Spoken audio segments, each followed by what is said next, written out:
Hello everyone, Darren from Knutson here again, and today's video we're going to go through your first initial launch of your EchoControl client and server software applications. So as you can see on your desktop, these four icons were installed as part of your installation package that we went through in the previous video. So just a bit of background here. So the EchoControl server is used to communicate not only with your echosounder but with any of the peripherals that you may have, a GPS, a heave. It also controls any of the data flow to a data logging package, where your EchoControl client is the user interface. So that's where you're going to do most of your control parameter changes. You're going to view your echogram. It's the main window of your control software. So the EchoControl server is going to run in the background where your user interface is more upfront with you.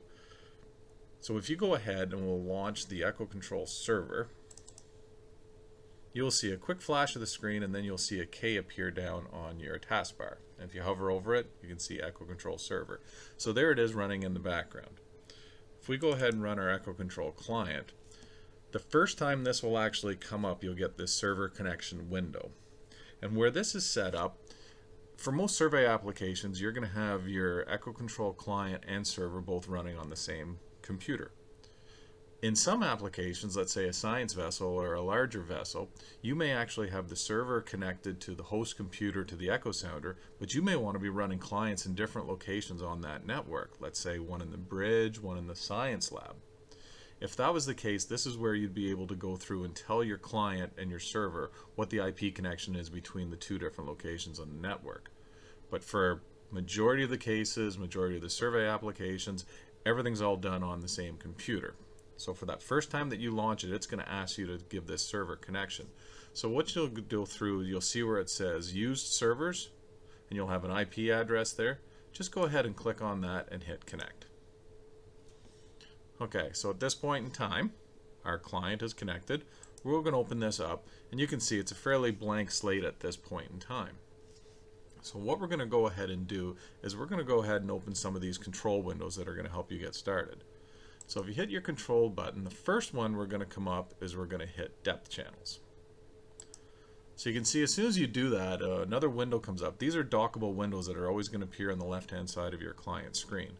So in this case, when this first came up, it's going to show that I have a 2-channel echosounder, and it's going to show the individual frequencies on each tab. So keep in mind, when you're making any of your changes, you're going to have to toggle back and forth between these two tabs to make specific changes to that channel.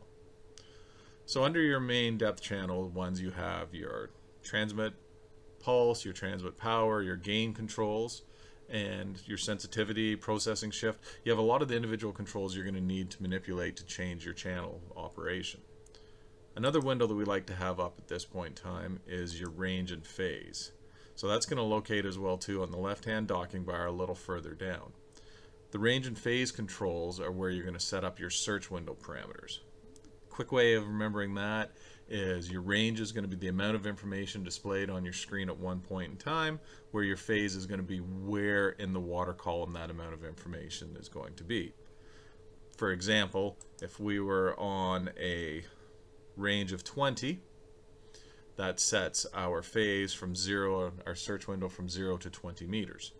As we adjust that phase, you can see we're maintaining a 20 meter amount of information, but it's actually scrolling further down in the water column. So this allows you to zoom into smaller search windows if needed. Another window we're going to bring up is your system window. Under your system window, you have a couple of main controls. Pretty well your working units is the main one, and your speed of sound adjustment. So these three windows are ones that we like to have open at any point in time, because those are the ones that you're probably going to have more control over during the course of a survey. So at this point in time, you've launched your client, your server's running in the background, and you have your main control windows up and ready to go, and at this point you're ready to start sounding.